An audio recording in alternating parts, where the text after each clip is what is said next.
So you want to build a house. Welcome to the podcast by Statera Homes. I'm Scott Daly, and I'm here with my co-host, Jackie Kovaleski. Hello.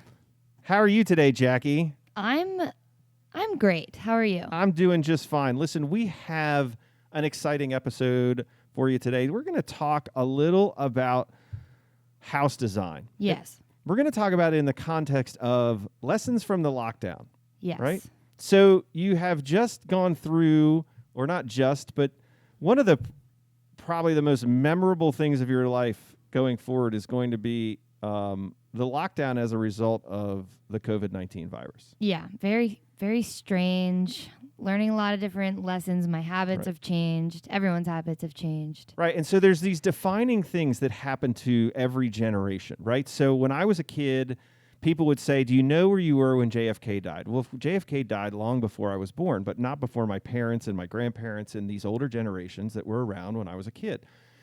And everybody knew the answer to that question. When I found out JFK was shot, I was in school. I was at, and they can describe in detail. So for my generation, maybe it's September 11th.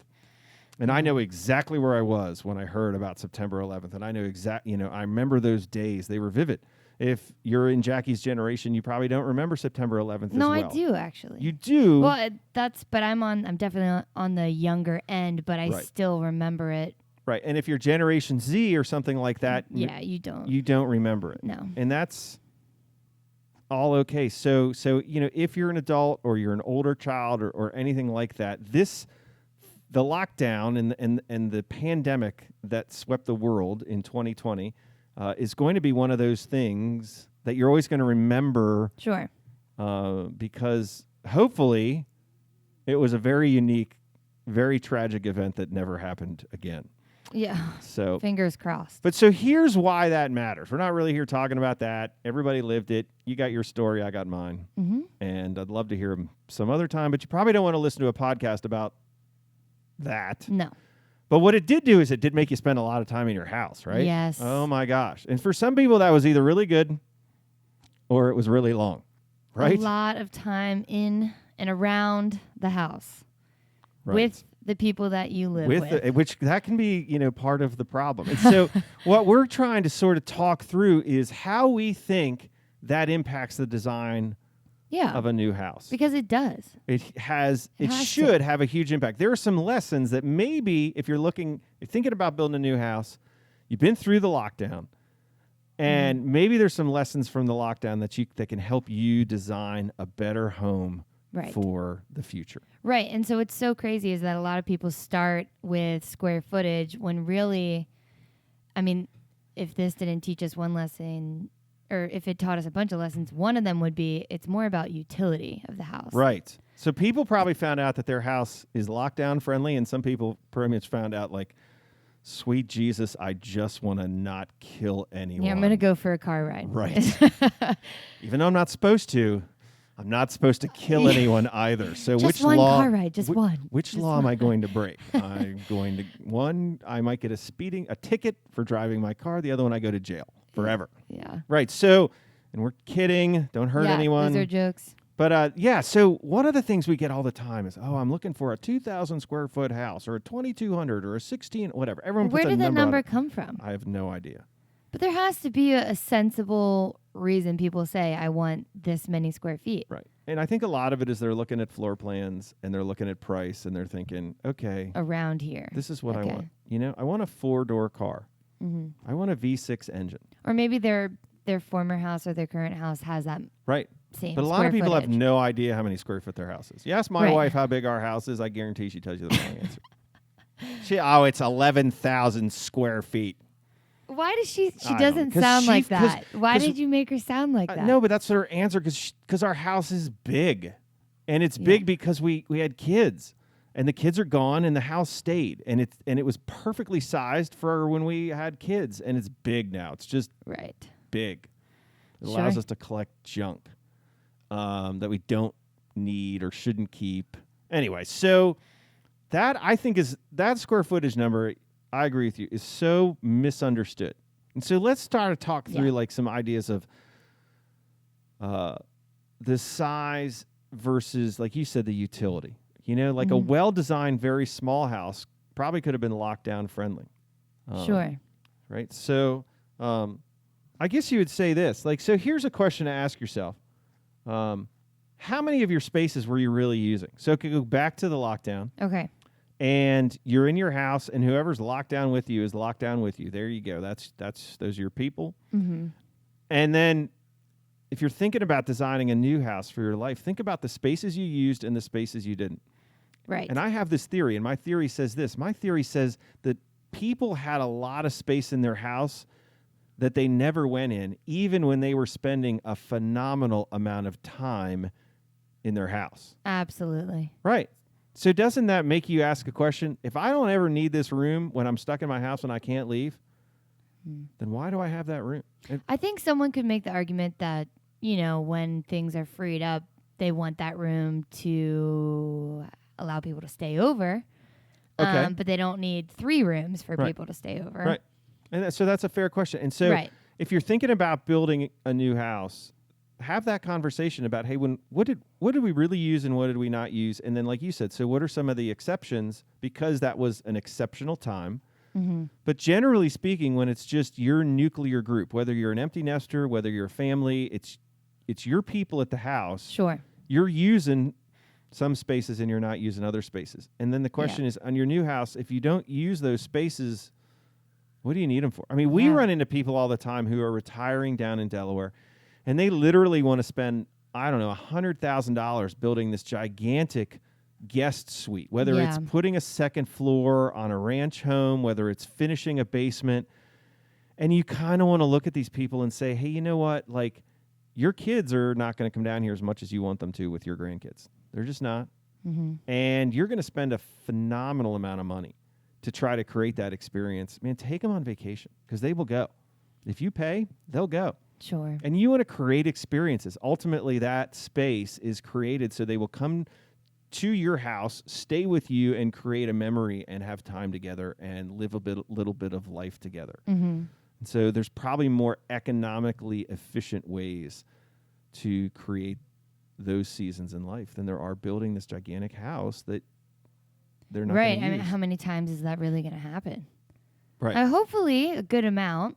Right. But is it worth spending all that money cleaning it all the time? I mean, keeping it hot, keeping it cold, all those things. So, so that's really a question. If you're going, is what kind of space, what kind of spaces were you using, where you're not using, and that really drives the conversation of how much space do you truly need, and not just that, but where do you need it? And Jackie, you had some really interesting thoughts about rooms in a house. Yeah. Well, so my idea, talking about the in-law suite, or that gigantic add-on that people build, I was just thinking, I mean, I know your mind went there. My mind went to, I'm thinking about building a house. I don't really want a big foyer. I'd rather have less foyer space and more laundry room space. Or I'd rather have more closet than bedroom. Or I'd rather have my additional bedrooms be smaller, because, who really is staying in there? Right.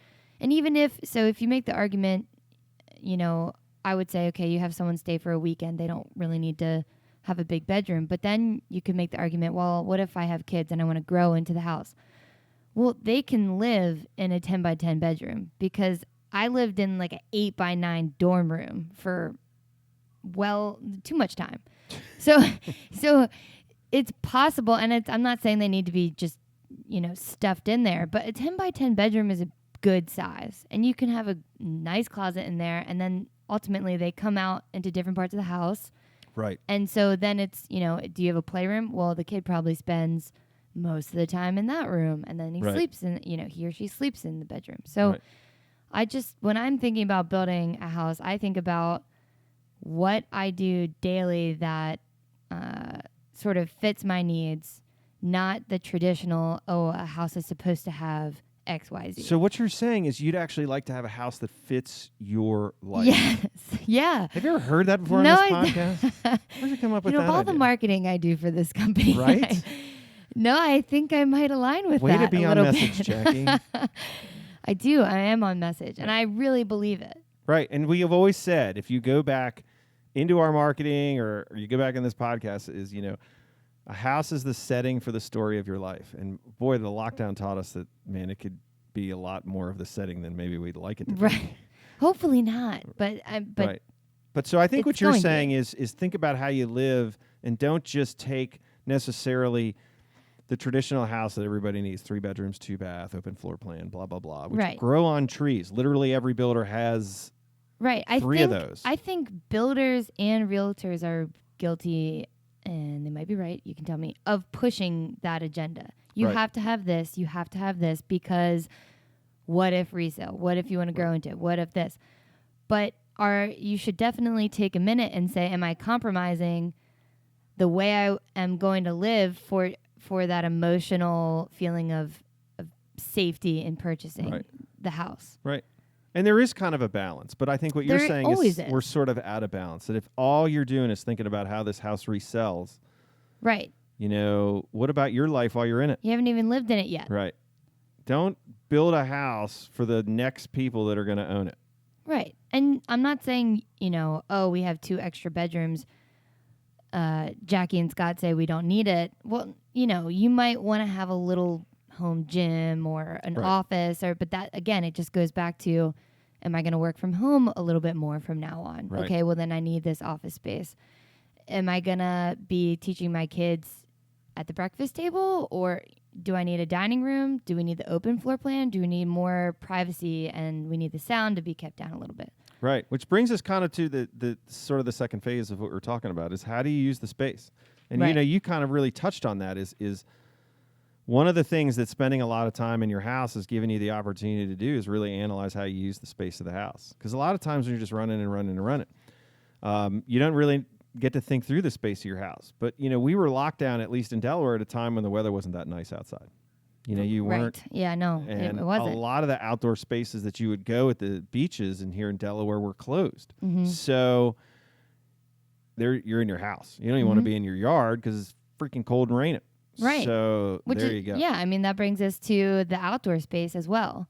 Right. When you think about building a house, you think about, hopefully, the utility and the purpose of your house and within it. But then you also think, do I want a porch, a patio, paver, sunroom? Do I want something that I can sit outside? Right. And do I want my house to be L-shaped so I'm nooked in there, have a little bit of privacy? Those are some things that you should think about. Right. And I think most people don't think through all those spaces. They say they see the optional sunroom on a builder's sheet that they downloaded from the internet and they think, oh, we need the sunroom. Right.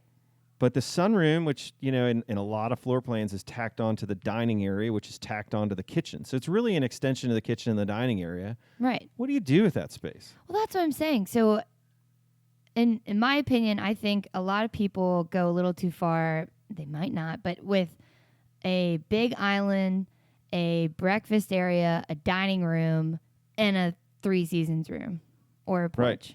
Right. How many places are you going to be eating at one time? Maybe you pick 3 of those. Right. But And maybe you just sit and eat in front of the TV like everybody else. Right. I mean, maybe you do that. Right. When no one's like, Yeah, you don't need any of that Right. stuff. Maybe you're just you keep that stuff because you act like you use it. But Right. but so what? You have your island and then you walk through your breakfast area to get to your dining space, to get to your patio. I mean, I'm sure it's set up a lot Right. better than that, but do you need it? Right. And so ultimately that's it. So you end up paying for more house Yeah. that you can't use. It's not that you don't need that space. It's just that space isn't well allocated to your life. Right. You don't use it. If You you don't have a use it. dining room table that has a bunch of crap on it, or you don't need that table. Right. You need a closet Yeah. or a home office. Yeah, I'm sure that dining room bumps up to your bedroom, and then you think, I really want another closet. Right. I mean, I think that all the time. That's the thing. So so I think that is an interesting just concept to really think through and talk through, like not just I want this room, but how am I going to use this room, right? Right. And, if I do get a big kitchen island, is that really going to work like a table? And now I don't need to worry about a table. Do I Right. not need a formal dining room? Right. And if I don't need a formal dining room and I like a plan that has a formal dining room, what can be done with that formal dining room? Which kind of Right. brings me to the next thing is like, I would say there's probably two crucial things that you want to think about after you sort of talk through this notion of what are your needs, how do you live.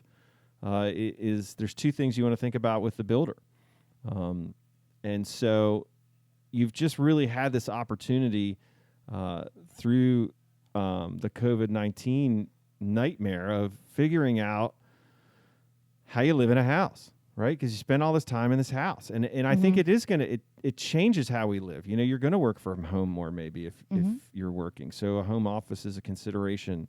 Some of these open floor plans aren't as lovely if you have a bunch of people doing different things.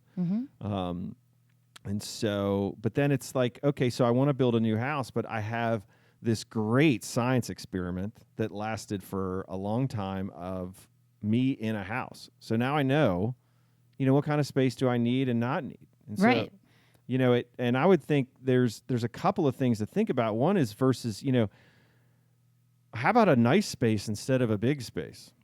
Yeah. So if I'm going to spend a lot of time in my kitchen, I don't necessarily need this gigantic kitchen, but man, I might as well get a nice kitchen. So I think you're going to see a trend of people saying, I don't need all the square footage that I thought I needed, but I want what I'm going to surround myself in a nice spot. Right. My thing I learned is what you said about the kitchen, I would want a nice kitchen and I would want a bigger kitchen because I planted myself in the kitchen. I had my coffee there. I was sitting at the counter.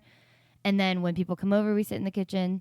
And I know that's one of the things, again, I'm right on track with our marketing. But, bedroom-wise, it's all about closet space for me. I don't need a sitting area in my owner's suite. Right. And that's kind of how we design our houses, that we focus on the kitchen space, but the bedrooms are not as impressive. They're just not, right? Because you have to make a compromise unless you have an unlimited budget. Right. Sure. And where do you spend your time? Well, you spend a lot of time in your bedroom. Don't get me wrong. Third of your life. But, your eyes are closed, and that room doesn't matter how big it is. Right. And I'm not saying you don't have ample lighting. You have a nice space. I'm just saying you don't need to put a couch in there. Right. Because you're not going to use that. No. It's going to look cool in the model, and you're going to be like, 100% honey.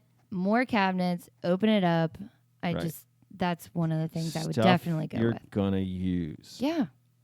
Right? That's stuff that matters. So that's a big one. Another one would be, when you're looking at the builder, think about a couple of things. Think about a builder that can tweak plans to your life, right?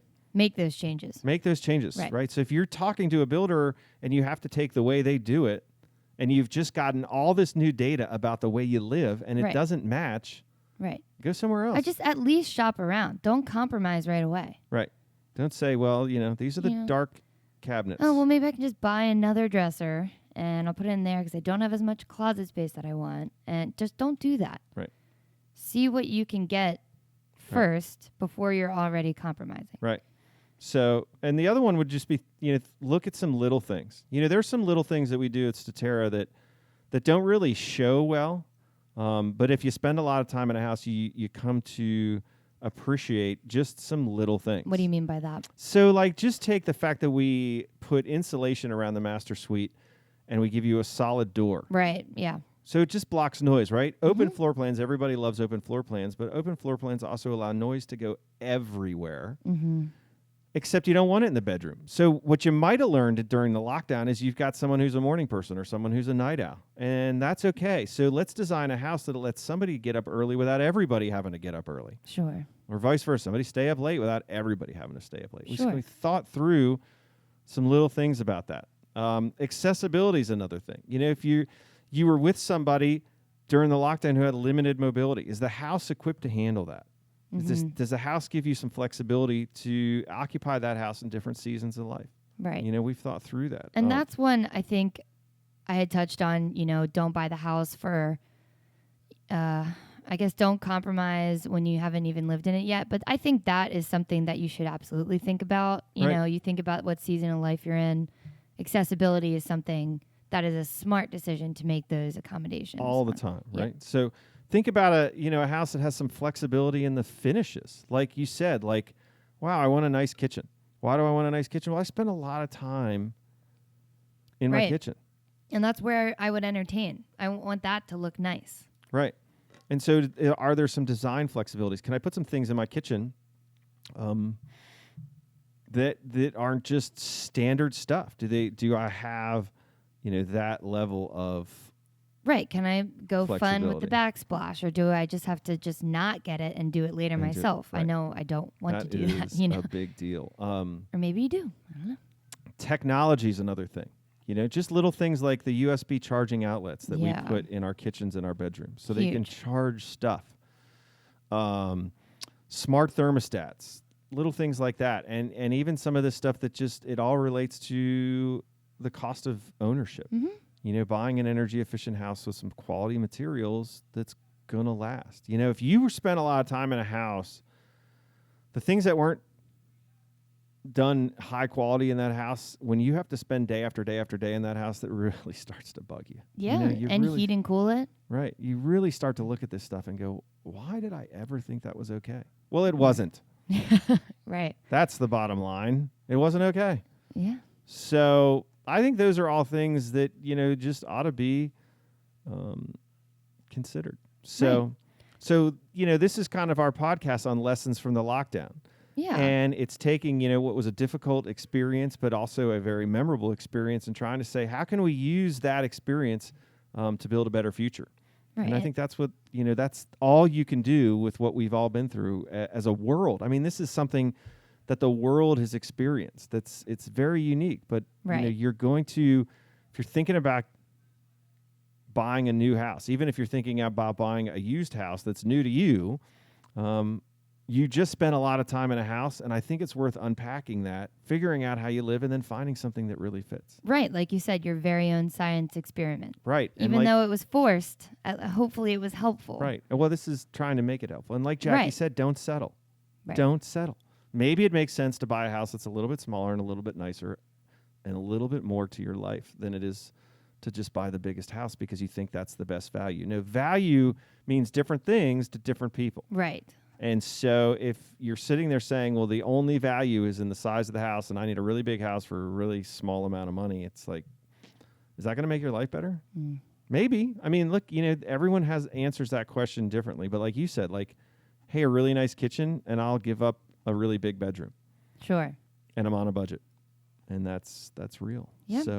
So listen, we hope that's some helpful information. We hope you're able to take that experience and sort of turn around and use it for something good for the future. Mm-hmm. That's what we're all about. And we really want you to come down to the beach and check out our stuff and enjoy and get back to everything that we valued in life. So this is the So You Want to Build a House podcast. I'm Scott Daly. And I'm Jackie Kowaleski. And we can't wait for you to listen to our next episode.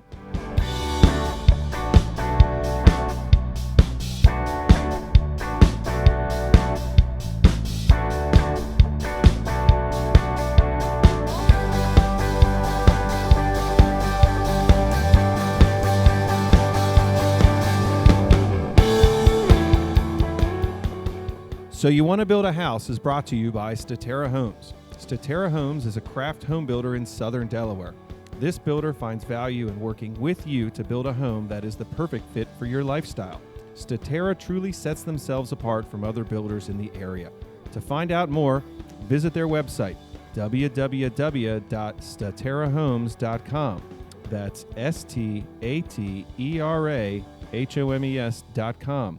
Or call their model home at area code 302-329-8881.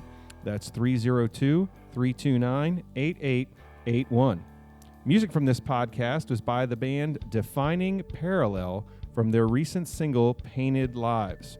Thank you for listening to So You Want to Build a House. To stay updated on the most recent episodes, subscribe to this podcast on iTunes or Spotify or wherever you found it to begin with, or check out Statera Homes' website, which is again www.staterahomes.com. Thank you very much.